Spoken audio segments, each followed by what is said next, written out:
Pierce, you're live on the air. Go ahead with your question to Rabbi. Hello, William. Thank you so much. Sure. So my question is about Daniel 2, 7, 8, and 11 on who the small horn is. So was the small horn actually Jesus? Let's unpack this. This is not as difficult as this seems. There are 4 kingdoms, like in the Nebuchadnezzar's dream. You have the statue in 4 parts: gold, silver, bronze, clay, and iron. Clay and iron don't adhere to each other and, in fact, break apart. In fact, in Tanakh, you should right away be sniffing out the 4 kingdoms. Abraham defeating 4 kings, going early on in the book of Genesis, you could sniff out that what Abraham does, defeating 4 kings, that this is a portent for the future, that the children of Israel will confront 4 enemies. So Daniel, in his vision, it was a non-veridical vision. It means he wasn't actually seeing a lion or a bear. It wasn't actually a lion. It's a night vision. So these are the 4 kingdoms. Bavel, Babylon, that's the lion. An odd lion, of course, with wings and so on, and a bear with the 3 ribs in its mouth. You have the leopard with 4 heads, because the Persian Empire would be divided after Alexander the Great's. He died fairly young, and 4 generals would take over his kingdom, the Greek Empire. The 4th kingdom is like nothing else. That's Edom. And it's so much like nothing else that it caused Daniel to be very, very frightened. It had 10 horns and then another horn that was boastful. And so that's Edom. So it's the Roman Empire. But it's not monolithic like the 3 preceding nations, whereas the Babylonian Empire, which lasted 7 decades, was monolithic, and then it is subsumed by the Persian Empire and the Greek Empire, Alexander the Great, who gives us Western civilization, spreads the Greek and Greek thinking and everything. So it's fairly monolithic, but then Rome is so horrible, so terrible, so awful that it caused Daniel to shake, and he asked the angel, "What am I looking at?"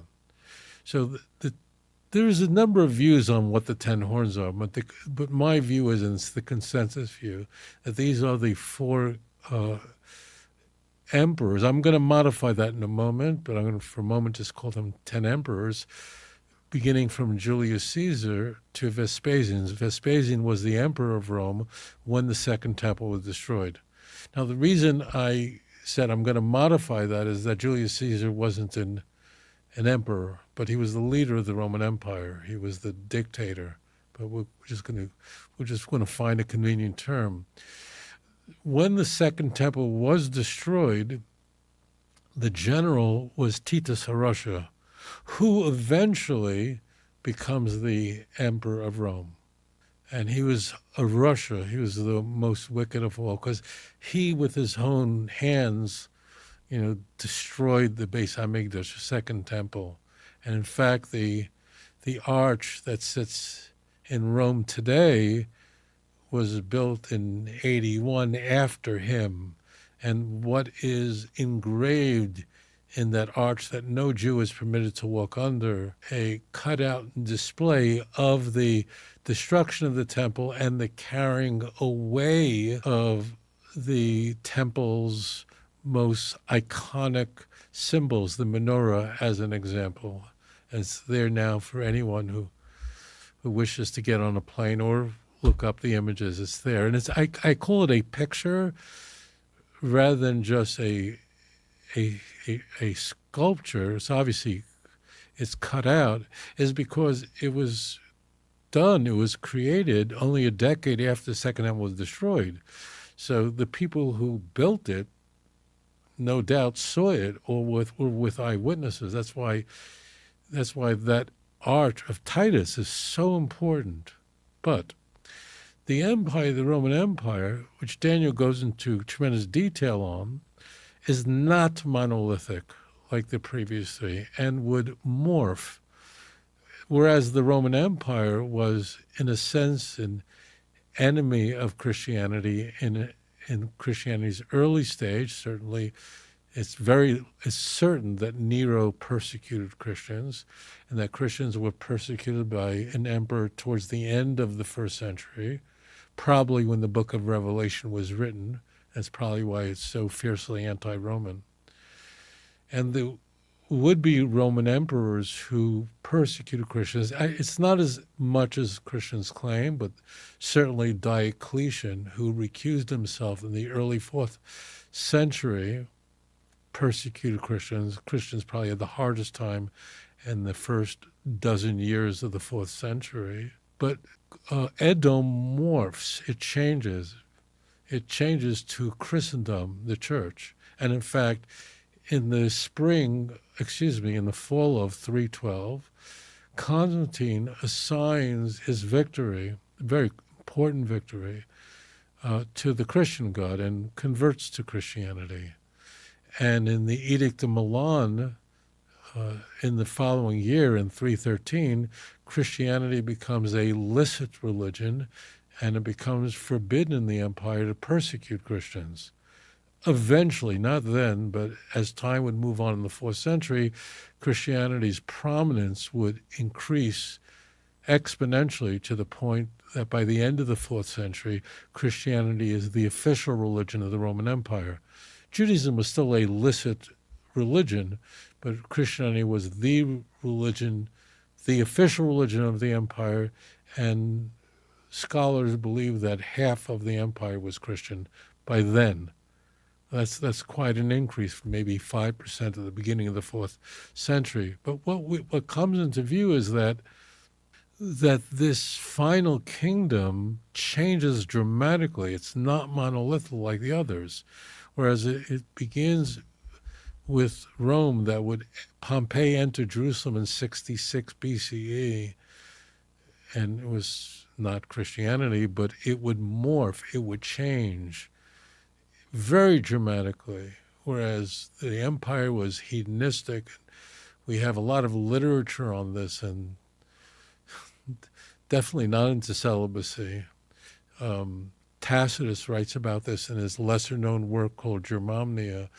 It would morph into this very anti-Jewish empire, and then Christendom would be the heir that would seek to change the laws and the times. Daniel tells us in chapter 7, what are the laws in the time? That Christianity would become fiercely antinomian against the Torah and the times, meaning it would attack the very calendar of the Jewish people. And that's what happens at the Council of Nicaea. Most people know the Council of Nicaea that occurred in the summer of 325 as responsible for identifying Jesus as the same substance of the Father and uncreated, begotten but uncreated. But also the Jewish calendar is attacked at the Council of Nicaea, and the church would then adopt a solar calendar as the means to identify when Easter and other Christian holidays would be celebrated, thus rejecting the oral Torah.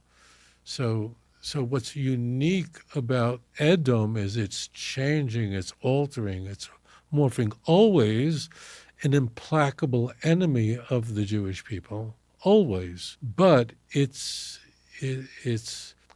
image changes dramatically from the empire to Christendom. And in fact, the Council of Nicaea is convened in 325. It's a 3-month project, the most important council of the church, where more than 300 bishops attended from all parts of the empire. Immediately after the Council of Nicaea, every Jew was expelled from Jerusalem. Imagine that. Every Jew expelled from Jerusalem in 326. And that would continue for 35 years. No Jew was allowed in Jerusalem, except on the 9th day of the 5th month. To mock us, they allowed Jews in on Tisha B'Av. We had to pay a fine for that, but just to mock us, you can go in on the day the temple was destroyed. And then only because an emperor emerges who rejects Christianity, Julian, noted as the apostate, because he rejected Christianity and reverted back to the gods of Rome, that he said, you have Jews, you can go back. It was short-lived. But during the Byzantine Empire, Jews were frequently expelled from Jerusalem and persecuted, synagogues burnt down. So what's unique about Edom, about the clay and iron, and what comes up in Daniel 2, is that they don't adhere to each other. Thank you so much for your thoughtful question. If you enjoyed this program, please like and subscribe.